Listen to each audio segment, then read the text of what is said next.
ഒരു വ്യക്തതക്കുറവ് ഇപ്പോഴും ഉണ്ട്. പറയുന്നത് ഇല്ല എന്ന് പറയുന്നു. അവിടുന്ന് തന്നു എന്ന് പറയുന്നു. പക്ഷെ അത് മുഴുവൻ ആലപിക്കുമോ? അക്കാര്യത്തിൽ ഒരു വ്യക്തതക്കുറവ് ഇപ്പോഴും ഉണ്ട്. അല്ല, അതൊക്കെ ബന്ധപ്പെട്ടവർ അത് വ്യക്തമാക്കിയിട്ടുണ്ട്. ഈ നമ്മുടെ നാട്ടിൽ വന്ദേ മാതരം ഗാനം ആലപിക്കുന്നതുമായി ബന്ധപ്പെട്ട് ഇപ്പോൾ ഒരു നിയമം പാസാക്കിയിട്ടുണ്ട്. അതുപോലെ തന്നെ കേന്ദ്രത്തിൽ നിന്ന് വന്ന സർക്കുലറുകളാണ് സത്യപ്രതിജ്ഞാ സമയത്ത് ലോക്ഭവനെടുത്ത ചില നിലപാടുകളുണ്ട്. അതൊക്കെ ചർച്ച ചെയ്യപ്പെട്ടതാണ്. അപ്പൊ അതൊന്നും നമ്മൾ വീണ്ടും ആവർത്തിച്ച് ആ കാര്യങ്ങൾ പറയേണ്ടതില്ല. ഇന്നലെ ബഹുമാനപ്പെട്ട മുഖ്യമന്ത്രി അത് വ്യക്തമാക്കിയിട്ടുണ്ടല്ലോ. നമ്മൾ ഈ കാര്യത്തിൽ സ്റ്റേറ്റിന്റെ നിലപാട് എന്താണെന്ന്. പിന്നെ ഓരോ മന്ത്രിമാരും അതിലെ നിലപാട് വീണ്ടും വീണ്ടും ആവർത്തിച്ച് പറയേണ്ടതില്ല. മുഖ്യമന്ത്രി പറഞ്ഞാൽ അതാണ് ഗവൺമെന്റിന്റെ നിലപാട്. ലോക്ഭവനിൽ നിന്ന് അത്തരമൊരു നിർദ്ദേശമുണ്ടെങ്കിൽ ചീഫ് സെക്രട്ടറി എങ്ങനെയാണ് അത് താഴേക്ക് നൽകിയത്? ഇതിന് സർക്കാരിന് ഒരു പോളിസിയില്ലേ? ഇപ്പോൾ സ്വാഭാവികമായിട്ട് അതിന് വിധേയമല്ലേ ചീഫ് സെക്രട്ടറി? അതെങ്ങനെയാണ് അങ്ങനെ സംഭവിച്ചത്? ഞാൻ വീണ്ടും പറഞ്ഞു, ഒരു കാര്യത്തിനുള്ള മറുപടി പറഞ്ഞു കഴിഞ്ഞാൽ പിന്നെയും ക്രോസ് ക്വസ്റ്റ്യൻ ചോദിക്കുന്നത് അതല്ലല്ലോ നമ്മുടെ ഒരു രീതി. അതിന്റെ ആവശ്യമില്ല. അപ്പൊ അതുകൊണ്ട് ഞാൻ പറയട്ടെ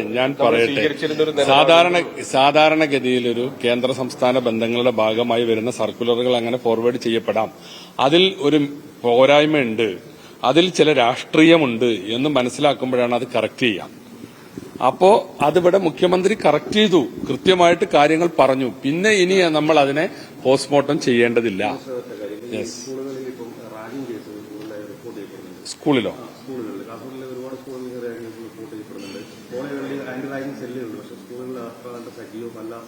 എന്നാണ് പറയുന്നത്. അപ്പൊ അതിനെന്തെങ്കിലും നടപടി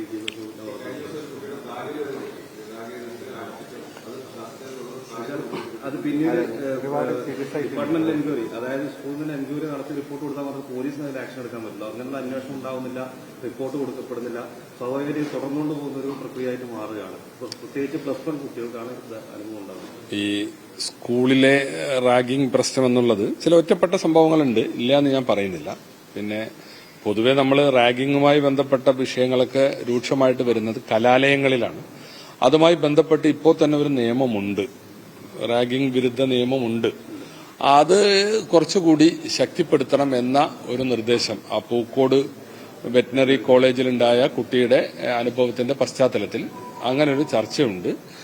നിയമനിർമ്മാണങ്ങൾക്കായി വരുന്ന നിയമസഭാ സമ്മേളനത്തിൽ അത്തരമൊരു ബില്ല് വരുന്നു എന്നാണ് ഞാൻ മനസ്സിലാക്കുന്നത്.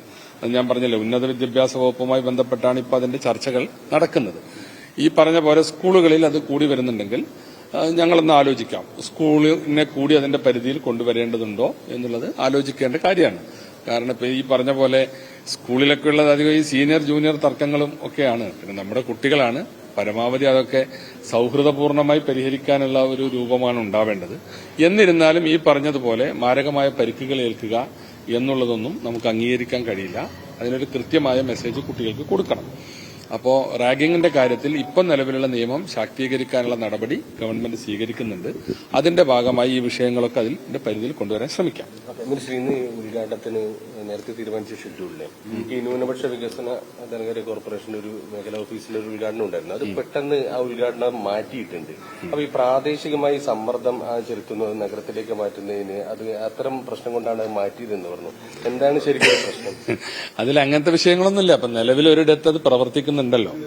അപ്പോ പിന്നെ അവരുമായി ബന്ധപ്പെട്ട് അവർക്ക് സ്വാഭാവികമായിട്ടൊരു ഓഫീസ് പ്രവർത്തിക്കുന്ന പ്രദേശത്ത് അത് അവിടുന്ന് മാറുമ്പോൾ ഉണ്ടാകുന്ന ചില കൺസൾട്ടേഷന്റെ കാര്യത്തിൽ ആവശ്യമാണ്. അതില്ലാതെയാണ് പെട്ടെന്ന് ഡിപ്പാർട്ട്മെന്റ് ഇത് തീരുമാനിച്ചതെന്നാണ്. അപ്പൊ അത് നമ്മൾ മനസ്സിലാക്കിയപ്പോൾ തൽക്കാലം അത് സ്റ്റോപ്പ് ചെയ്തു. അല്ല, ഇനി ഞാൻ പറഞ്ഞില്ലേ, അല്ല അത് ചർച്ചയ്ക്ക് ശേഷം തീരുമാനിക്കേണ്ട കാര്യമാണ്. ഇപ്പോ അതൊരു സ്ഥലത്ത് ഭംഗിയായി പ്രവർത്തിക്കുന്നുണ്ട്. അപ്പൊ അത് മാറ്റാനിടയായ സാഹചര്യം എന്താണ്, അതിന്റെ പിന്നെ വേറെന്തെങ്കിലും പുതിയ ആവശ്യങ്ങൾ കൊണ്ടാണോ എന്നുള്ളതൊക്കെ പരിശോധിക്കണം. അപ്പൊ പരിശോധിച്ചിട്ട് പറയാം. തൽക്കാലം അത് നിർത്തിവെച്ചു. പ്രാദേശികമായി രാഷ്ട്രീയ സമ്മർദ്ദം ഉണ്ടായിരുന്നു സമ്മതിക്കുകയാണ്. അല്ല, രാഷ്ട്രീയ സമ്മർദ്ദമല്ല. രാഷ്ട്രീയ സമ്മർദ്ദം എന്ന് പറയുന്നത് എന്താ? ജനങ്ങളുടെ ആവശ്യമാണ്. ഈ രാഷ്ട്രീയ പാർട്ടികൾ രാജ്യത്ത് പ്രവർത്തിക്കുന്നത് ജനങ്ങൾക്ക് വേണ്ടിയാണ്. ജനങ്ങളിൽ നിന്നുള്ള ആവശ്യം വരുമ്പോൾ ചിലപ്പോൾ പാർട്ടികൾ പറയാം, ചിലപ്പോൾ മറ്റ് സംഘടനകൾ പറയാം. ഏതായാലും അവിടെ ഒരു ഇഷ്യൂ ഉണ്ട്, അത് മാറുന്നതിൽ അഭിപ്രായ വ്യത്യാസമുണ്ട്. തീർച്ചയായും അത് പരിശോധിച്ചിട്ടേ ചെയ്യും.